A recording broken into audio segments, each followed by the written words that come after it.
ভালোবাসার মানুষের দেওয়া শাড়ি পরলাম। Let's get ready with me. আজকে আমি একটু সকালে উঠেছি, যেহেতু শাড়ি পরবো আর বাইরেও যাব, আর মেয়ে মানুষের তো জানোই রেডি হতে কত বেশি সময় লাগে। আমি অলরেডি আমার শাড়িটা বের করে নিয়েছি। দেখো শাড়িটা কত বেশি প্রিটি। এটার সাথে ম্যাচ করে আমি চুড়ি নিয়ে নিলাম, দেন জুয়েলারি গুলো রাখছি। এগুলো আগে থেকে গুছিয়ে নিলে তাহলে রেডি হওয়ার সময় খোঁজা লাগে না। এই শাড়ির সাথে আমি এই ঝুমকাটা পরবো আর এই লাল কালারের মালাটা নিয়ে নিয়েছি। ভাবছি সিম্পলের মধ্যে গর্জিয়াস একটা লুক করব। আউটফিটটা চেঞ্জ করে নিলাম। আর জানো গাইস, এই বছরের ফার্স্ট আমি শাড়ি পরেছি। আর তোমরাও এত বেশি রিকোয়েস্ট করেছো আমার কমেন্টে শাড়ি পরো, শাড়ির লুক দেখতে চাই। তোমাদের কথা কি আমি ফেলে দিতে পারি বলো?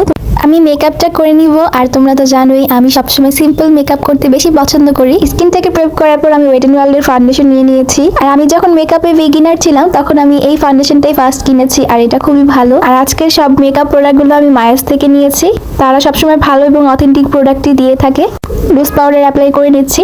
আর আজকে যেহেতু বাইরে যাব তাই মেকআপটা যেন লং লাস্টিং হয়, তাই একটু বেশি করে লুজ পাউডার দিচ্ছি, তারপরে ব্লাশ অ্যাপ্লাই করে নিব। গাইস, তোমরা অনেকেই কমেন্টে এবং মেসেজে আস্ক করছিলা এই শাড়িটা আমি কোথা থেকে নিয়েছি, পেজটাকে মেনশন করে দেই যেন।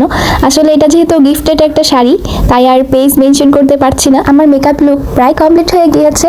লাস্টলি লিপস্টিকটা দিয়ে নিয়েছি আর আমি আমার হেয়ারকে একটু স্টাইলি করে নিলাম। আমি এই রেড কালারের মালাটা পরে নিলাম, বাট আমার কাছে খুবই গর্জিয়াস মনে হচ্ছিল তাই আবার খুলে রেখেছি। তোমাদের কি মনে হয় এটা কি আমার পরা উচিত ছিল? আর এরপর আমি আমার হাতে চুড়ি পরে নিয়েছি। একটা মেয়ে মানুষের যতই দুঃখ কষ্ট থাকুক না কেন, সে যদি রেডি হয় তার মন এমনিতেই ভালো হয়ে যায়।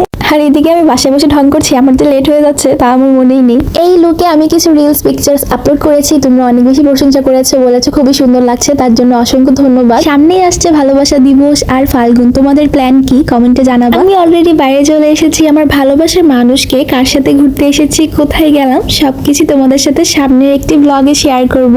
তার জন্য পেজটি ফলো দিয়ে রেখো। আর আজকের দিনটা আমার জন্য অনেক বেশি মেমোরেবল ছিল। এরপর চলো বাইরে যাওয়া যাক। এই যে আমি বাইরে চলে এসেছি। তোমরা আমার get ready with me video সবসময় পছন্দ করো, তাই আজকে শেয়ার করা।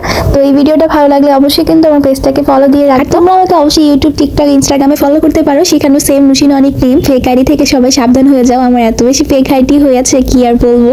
আর সব প্ল্যাটফর্মের লিঙ্কগুলো আমার বায়োতে দেওয়া আছে। সো ইসমি নুসিন, আসসালামু আলাইকুম, আল্লাহ হাফেজ।